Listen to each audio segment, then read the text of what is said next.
Welcome to the Clinical Research Podcast, bringing you the latest developments in research explained by our world-leading clinicians, academics and scientists based in Nottingham. Ask most people who they are and they'll talk about their job, their likes and dislikes, their appearance. But there's another way of defining your identity, by the groups of people you mix with. We're a social species and who we choose to be with affects how we see the world and ourselves. It can be a vital part of mental health. That's why occupational therapist and researcher Emilia Deakin chose to study how people with psychosis interact with groups as they recover for a study for her PhD called Unfold. And then lockdown happened and all of the normal social groups stopped. She told me how she solved the problem. When somebody thinks about identity, they think their individual identity, personality, their personality traits, that kind of thing.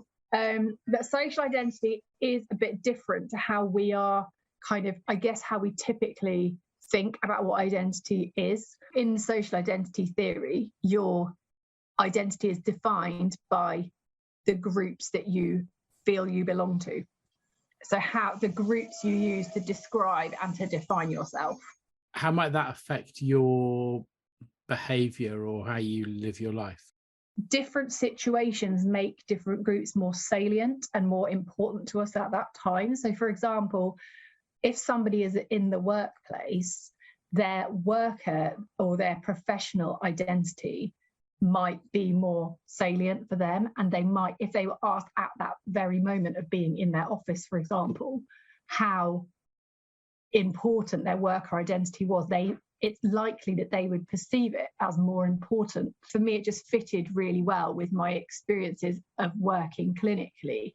I could see real examples from where I'd been working of people that had, for example, in the beginning, I would imagine had that all-encompassing service user identity group, and then they kind of transitioned to having these other groups and other supports because they had those other meaningful groups. And I think specifically social identity is quite important as opposed to kind of just social contact. And anyone can turn up and go to a group, but if somebody doesn't find it meaningful or isn't specifically connected or doesn't share kind of the sense of this is important to me or I share this with these other people, then I think that's probably less helpful, less likely to improve somebody's well-being, and probably less therapeutic. How do you think that moving on to a group that is, as you say, very much focused on their identity as a service user in whatever way that might be, to then move into a situation where they're in a group where that isn't the primary, how do you think that might affect their recovery? There are certain factors to do with the change or the transition that can help people to maintain a level of well-being. So the idea is that any life transition, even if it's a positive one, often leads to people to have reduced well-being.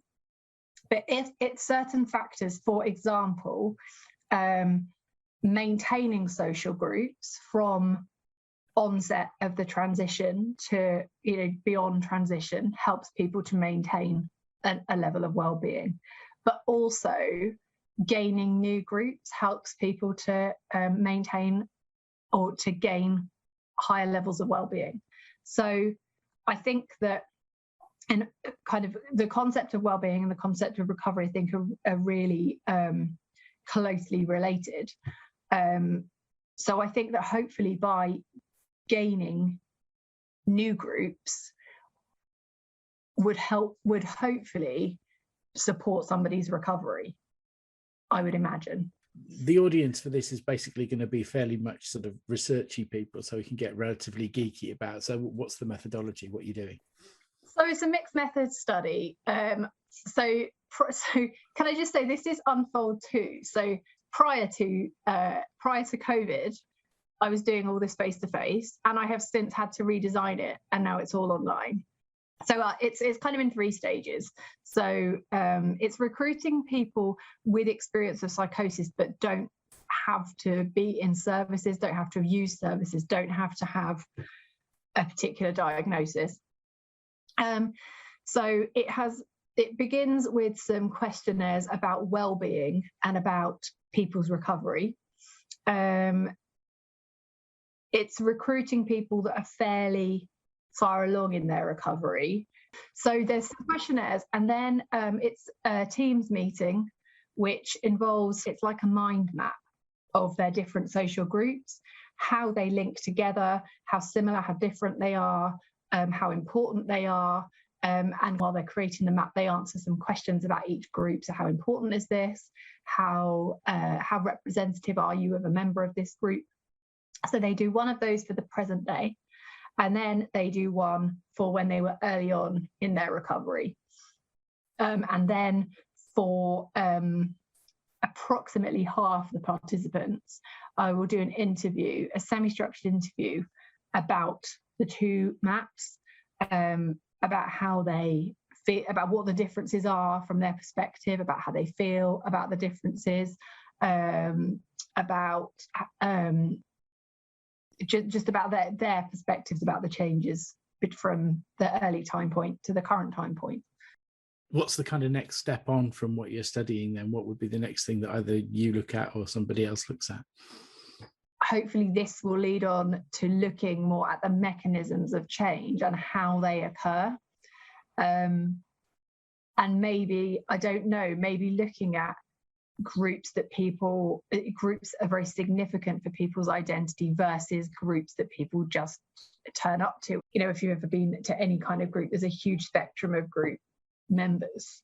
And I think, you know, for some people that have really internalized it as part of themselves, or that it's really significant, really important, and they really kind of share that bond and that shared identity with other members, I think that's very distinct from somebody that shows up. And I think that it would probably be interesting to look at the differences. It's kind of a running thing with a lot of interviews that I do with a lot of people about how things have changed. And also I know there's also a move towards thinking about how can people do research digitally, online, increasingly as well. What were the challenges you faced and what did you have to do? Unfold one was running in the NHS in Nottinghamshire Healthcare Trust. And it was a longitudinal study. So people were enrolled in the study for 9 months. So the NHS at the beginning of the first lockdown closed the studies that were running.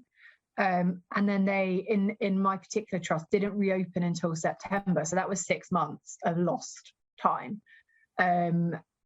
And I did it, you know, by the time I would have been able to set it back up, etc., it wouldn't have fitted into a PhD timescale. And also it was a different design of study. It was longitudinal, but also some of the variables that we were looking at were social contact related. So it was just not feasible in this climate.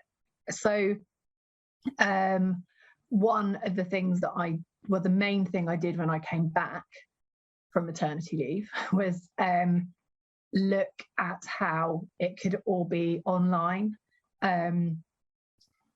You know, even with all the restrictions lifted, it was just I had to plan for the worst, so keep it all online.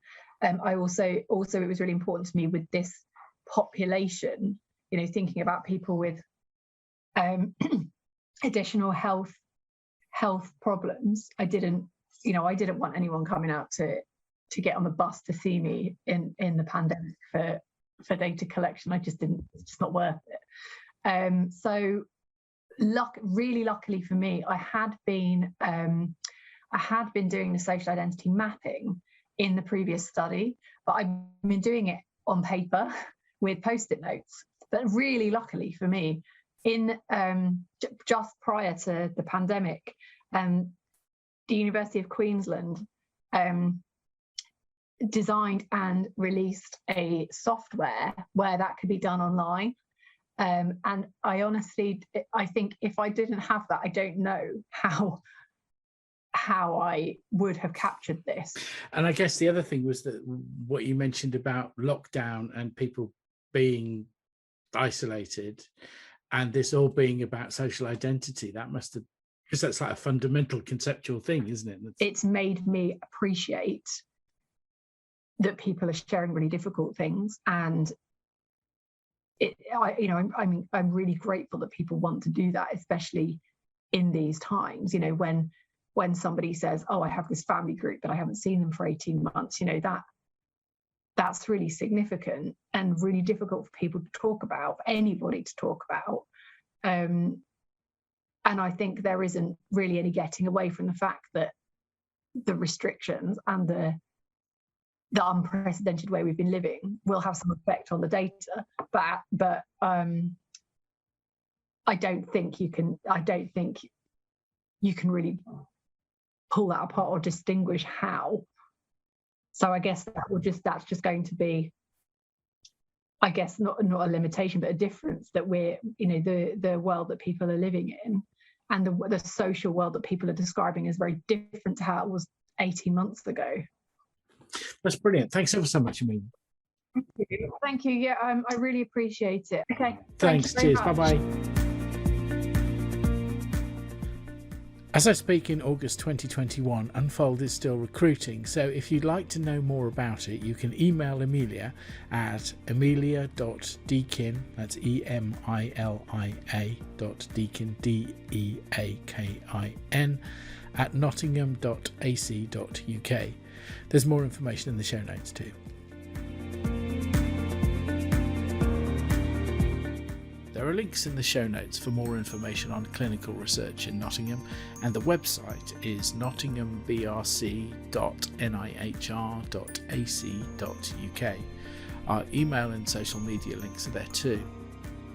If you want to stay up to date with the Clinical Research Podcast, you can find us on iTunes, Spotify, Google, wherever you normally get your podcasts. The more shows are rated and reviewed, the more search engines like them, and the easier it is for people to find us.